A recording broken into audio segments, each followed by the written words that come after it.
একদিনে দীঘার পাঁচটা আকর্ষণীয় পার্ক দেখতে চান? তবে এই ভিডিওটা একান্ত আপনার জন্য।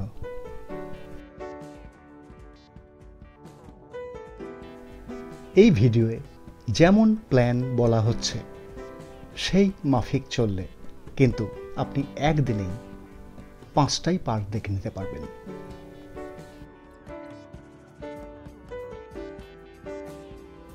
আপনি ওল্ড দীঘা বা নিউ দীঘার যে হোটেলেই থাকুন না কেন, কোনো অসুবিধা নেই, চলে আসুন ওল্ড দীঘার প্রথম জুলজিক্যাল সার্ভে অফ ইন্ডিয়ার পার্কটিতে। এটি অ্যাকোরিয়াম পার্ক নামে স্থানীয়ভাবে খ্যাত। এখানে প্রচুর অ্যাকোরিয়ামের মাধ্যমে সামুদ্রিক মাছেদের জীবন বর্ণনা করা হয়েছে, অতি সুন্দর লাগবে। তবে ভেতরে ছবি তোলার নিয়ম নেই। বাইরে রয়েছে এই দীঘাতেই পাওয়া এক মৃত তিমির বিশাল কঙ্কাল, এখানে রাখা হয়েছে, সেটি ছবি তোলা যায়। এই অ্যাকোরিয়াম কেন্দ্রে কিন্তু কোনো প্রবেশ মূল্য নেই, শুধু যারা যাবেন তাদের নাম ঠিকানা লিখলেই চলে। এরপর মিনিট 3-4 দূরত্বে রয়েছে বিজ্ঞান কেন্দ্র, দীঘা বিজ্ঞান কেন্দ্র। এটি একটি দুর্দান্ত আয়োজন। 30 টাকা প্রবেশ মূল্য এবং প্রবেশ মূল্যর আরও চার্ট দেওয়া রইল। প্রচুর শো আছে এখানে, এটি মিস করবেন না। আমরা আমাদের প্ল্যানিংয়ের ভুলে, সময়ের ভুলে এইটায় কিন্তু ঢুকতে পারিনি। আপনারা এটা দেখবেন। এটি দেখে চলুন সেই বিখ্যাত রোপওয়ে পার্ক বা অমরাবতী পার্কে। এই প্রত্যেকটি ভিন্ন স্বাদের পার্ক আপনি কখন দেখবেন, সেরা দেখার সময় কোনটা, ভিডিওর শেষে বলে দিচ্ছি।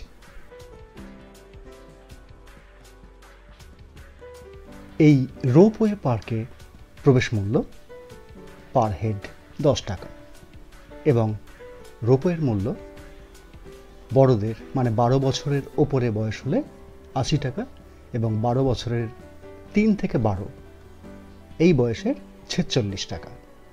আর 3 বছর পর্যন্ত বয়সের বাচ্চাদের কোনো রোপওয়ে ভাড়া লাগবে না।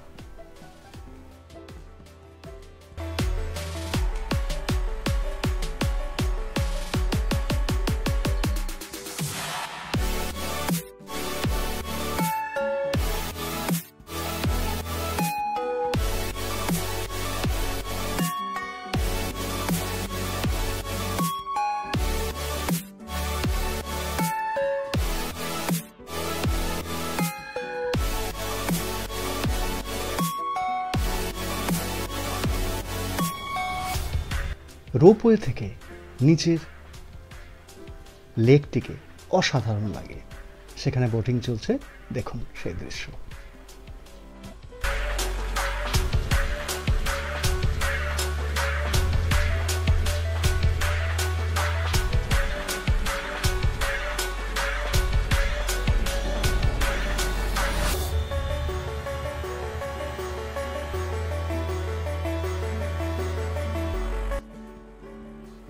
রোপওয়ে থেকে নেমে এবার চলে আসুন বোটিং গ্রাউন্ডে। এখানে চার্ট দিয়ে দিলাম। 80 থেকে 140 টাকা প্রতি 25 মিনিটে বোটের মূল্য। 25 মিনিটের বেশি হয়ে গেলে প্রতি 5 মিনিটে 20 টাকা করে কিন্তু ফাইন। অমরাবতী দেখে ঠিক ওই রাস্তাতেই একটুখানি সামান্য মিনিট 5 কম গেলেই অতি সুন্দর একখানি পার্ক। নামটা পড়ে বলছি, এটি টয় ট্রেন পার্ক নামে বিখ্যাত। এখানে কিন্তু 4 কামরার সত্যি টয় ট্রেন আছে, যা একটা বিশাল দিঘিকে 2বার পরিক্রমা করে এবং পুরো পার্কটাকে এই টয় ট্রেনে ছোট বড় সকলেই চড়তে পারেন। 20 টাকা ভাড়ায় মাত্র। আর পার্কের প্রবেশ মূল্য পার হেড 5 টাকা। দীঘার মধ্যে কিন্তু একদম ব্যতিক্রমী এই পার্ক। একবার এসে দেখুন।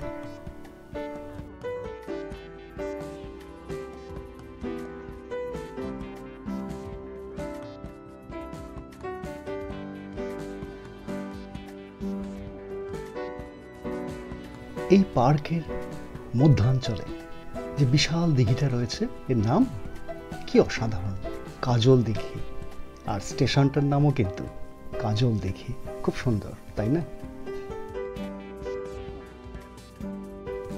শেষ বিকেলে আলো জ্বলে উঠলে দিঘির পাড়ে অসংখ্য আলো, দারুণ লাগে দেখতে, ভীষণ মায়াবী লাগে এই পার্ককে। প্রচুর ফুল এবং গাছের বন্যা এই পার্কে। ছোট বড় সকলের বিনোদনের আয়োজন রয়েছে, বোটিংয়েরও ব্যবস্থা, যা কিন্তু মোটামুটি বড়দের জন্য। এবং পাখি আর খরগোশের রাজত্ব দেখতে পাবেন এই পার্কে, যা দীঘায় কিন্তু বিরল।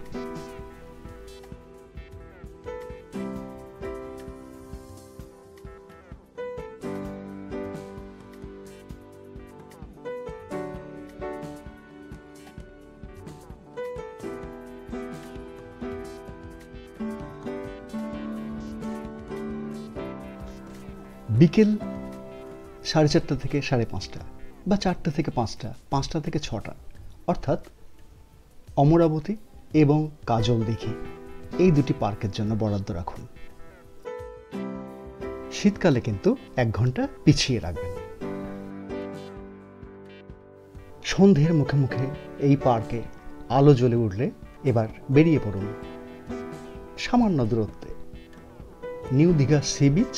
সেখান থেকে মিনিট 10 নয় এই বিশাল বিশাল নতুন হওয়া হোটেলগুলো পেরিয়ে ঠিক এর উল্টো দিকে রয়েছে বিখ্যাত নতুন এই 2023-এ সাজানো গোছানো ঢেউসাগর পার্ক। এখানে জনপ্রতি টিকিট 10 টাকা। আর ভেতরে যে বিপুল আয়োজন রয়েছে, বোটিং থেকে শুরু করে সুইমিং, এবং শুধু তাই নয়, রয়েছে পিকনিকের ব্যবস্থা। ফোন নাম্বার স্ক্রিনেই দেখতে পাবেন। আগে থেকে যোগাযোগ করে রাখবেন যদি পিকনিক করতে চান।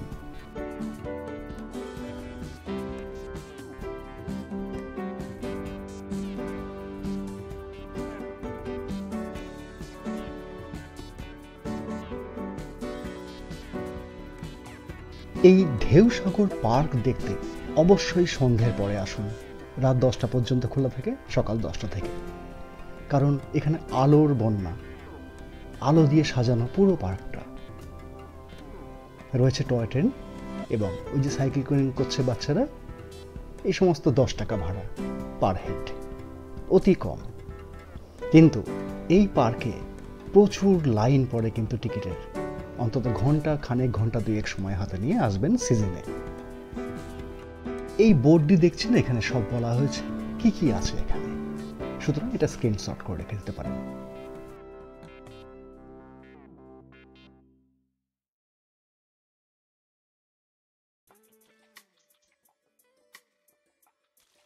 সন্ধেবেলা এলে এই পার্কটিকে দেখে মনে হবে কলকাতার কোনো বিখ্যাত পুজো প্যান্ডেল, যার থিম ময়ূরপঙ্খী নৌকা এবং যাকে কেন্দ্র করে বিশাল মেলা বসেছে। আসুন, ঠিক এমনই আপনার মনে হবে। একদম সমুদ্রের ধারে সমুদ্রের ঢেউ দেখতে পাবেন, ঠিক তার পাড়ে এই পার্ক। অসাধারণ জায়গা।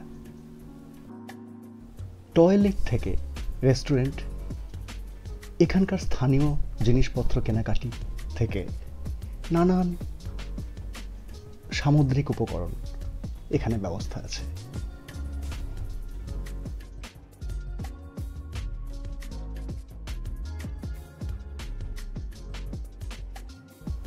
এইবার আমাদের পরামর্শ। 5টি পার্ক একই দিনে দেখতে চাইলে অবশ্যই অ্যাকোয়ারিয়াম পার্কে চলে আসুন ঠিক দুপুর 3টে, গরমকালে। শীতকাল হলে 2টো। আধ ঘন্টা সময় দিন অ্যাকোয়ারিয়াম পার্কে। তারপরে চলে আসুন বিজ্ঞান পার্ক, যেখানে 1, 1.5, 2 ঘন্টা সময় দিন। তারপর অমরাবতী কাজল দিঘি এবং শেষ অন্তত 7টা-8টার সময় চলে যান ঢেউসাগরে। এই প্ল্যানে চললে সেরা সময়ে পার্কগুলোকে দেখতে পাবেন এবং টাইম ম্যানেজমেন্টও ঠিক থাকবে। করে দেখতে পারেন।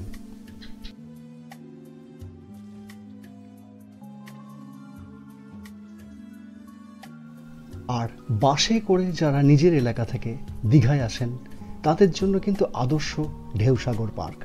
পিকনিক করতে পারবেন একদম সমুদ্রের ধারে, যেটা দীঘাতে কিন্তু কোথাও অনুমতি নেই।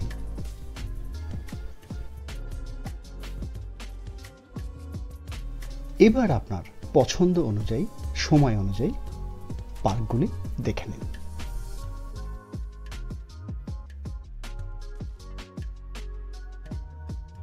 আর দিনের শেষে সন্ধেবেলা যদি কোনো পার্কে না যান, ওল্ড দীঘার ব্লু ভিউ বিচ অর্থাৎ সেকেন্ড বিচ একটা আদর্শ জায়গা, যেখানে সকলে এসে জড়ো হন সন্ধ্যাবেলা।